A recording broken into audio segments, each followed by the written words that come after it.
پلیس شهر الماتو ویدیو چگونه از قزاقستان دپارتاسیا کردن 20 مهاجر از تاجیکستان و ازبکستان را نشر کرد.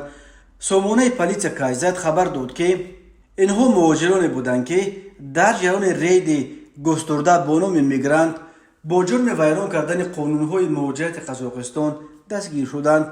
اسحد بوتونچینوف سردار خدمات مهاجرت دپارتمنت پلیس شهر الماتو درباره نتیجه های این رید گفت در ظرف 4 روز عملیات 689 نفر با جرم ویران کردن قانونهای مهاجرت به جوابگری مأموری کشانده شده.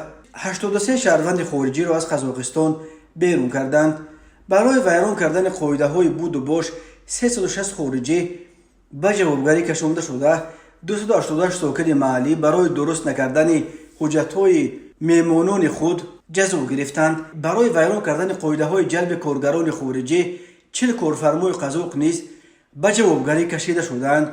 در عموم به گفته پلیس 464 خارجی را که با خود حجت نداشتند به پلیس آوردند.